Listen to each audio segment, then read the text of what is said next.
So ngayon araw guys, tuturuan ko kayo kung paano maglaro nitong Agribaron. So first, syempre kung wala pa kayong account, mag-register muna kayo dun sa link na makukuha nyo. So pag nakapasok na kayo, syempre i-click nyo tong click upang makapasok, or kung sa English, click to enter. Pasok natin.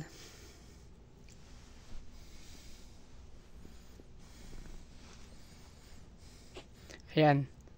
Ayan yung mangyayari. So, ang gagawin natin is mag-harvest na tayo ngayon. So, meron tayong ditong pananim tsaka yung mga chickens natin. So, una natin i-harvest itong mga chickens natin. So, ito, i-click nyo lang natin itong mangolekta ng props. Mangolekta ng props, tapos punta tayo ng backpack. Benta natin yung lahat ng eggs natin para meron ulit tayong pambili ng itlog o pagkain ng chickens natin. So, ayan na. Next is, punta ulit tayo sa chicken. Dito, click natin yung bumili.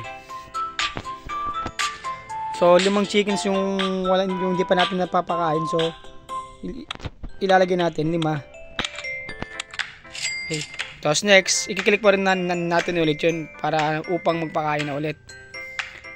I-click naman natin yun, 5 piraso din. So, ayan na. Every one day mag-generate yung income natin. So next, harvest na natin itong mga free farm natin. Ayan. Ganito lang naman yung magiging option natin yung sakali. Tanim tsaka deposit lang naman. Tanim, harvest, ulit-ulitin na naman natin yun.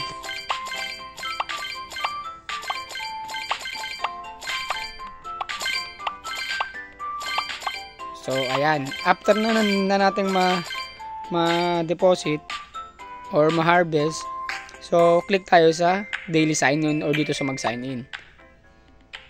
So, dito, pag nakatapos ka ng 30 days consecutive na login, is meron kang makukuhang free chicken.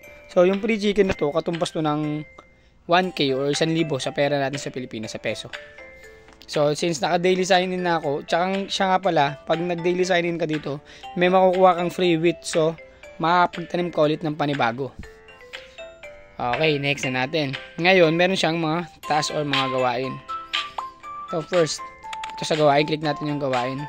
Dito, nakuha ko na kasi siya. So, mag-invite ng 3 tao o i-promote ang 3 restaurant user. So, dito may makukuha rin tayong 15 na wheat. So, katumbas siya ng 30. So, pwede na tayo mag-full land. Tapos dito, eto, pag yung invites mo, nag-deposit sila ng at least minimum, which is yung 500 pesos, may makukuha ka ng 50 na coins. Pero dapat 5 sila yung magre-register. Pag 10 naman, 36 yung makukuha mong coins. So, pero yung palitan po dito is 10. So, pag 15 coins, katumbas yan is 150. So, ayun na. Since nakuha na natin, magtatanim na ulit tayo. Ngayon, kikita natin sa backpack. May makikita tayo. Diba? Ito na yung mga nakuha natin kanina. So, bago natin yan i-claim, magtanim muna ulit tayo ng wheat natin dito. Ganyan lang yung gagawin natin araw-araw. Same routine lang. Kikita ka rin dito, pero mas okay kung meron kang pan-deposit, mag-deposit ka na agad para tumakbo agad yung income mo, hindi ka na maghihintay pa kaysa pinapatulog mo yung pera mo. Yan, ulitin na natin yung process. Kahit mga 3 minutes, 5 minutes, okay na to. Hindi mo kailangan tumambay sa para kumita dito. Kailangan mo lang magtanim at mag-harvest. So, ayun, since napuno na natin, punta tayo sa backpack. Kasi doon napunta lahat ng mga benta natin. Una, itong feathers. Benta natin siya.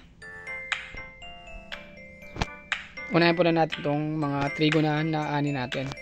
So, 13 na trigo, katumbas yan ng 3 golds, 3 diamonds. Yung 13 na trigo. Tapos, itong feathers naman, kada feathers katumbas is 1.25 na diamonds. So, max din natin, which is yung 6. Meron tayong 7.5.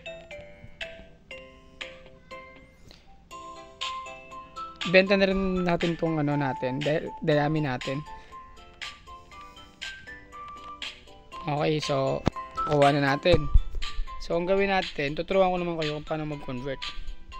Dito, click nyo yung diamond.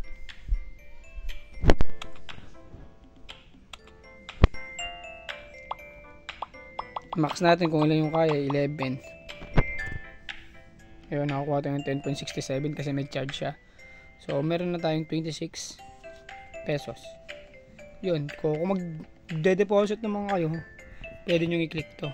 Itong peso coin, 4 peso sign. So dito, pwede ka mag-deposit using my account, GCash, QR o tsaka USDT. So sa USDT, pwede rin ito yung mga any crypto na wallet. Pwede na yun. So since turuan ko naman kayo paano mag-deposit, mag-withdraw. So dito, siya pala, para kung gusto nyo na mag-promote ng game o isend yung link nyo, punta kayo sa promotion sa bukid. Andito yung link nyo makikita natin. Kunwari ito, nakopya natin. Ito yung link natin. Tapos, balik na tayo.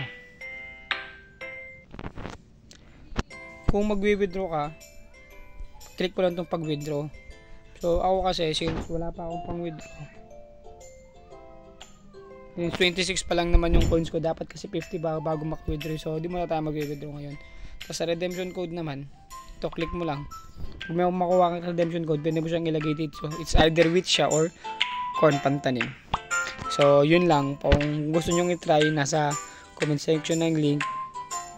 Tapos, pwede nyo rin kayong sumali sa mga Telegram groups ko or PM nyo ako personally para mas mag-guide ko kayo ng maayos.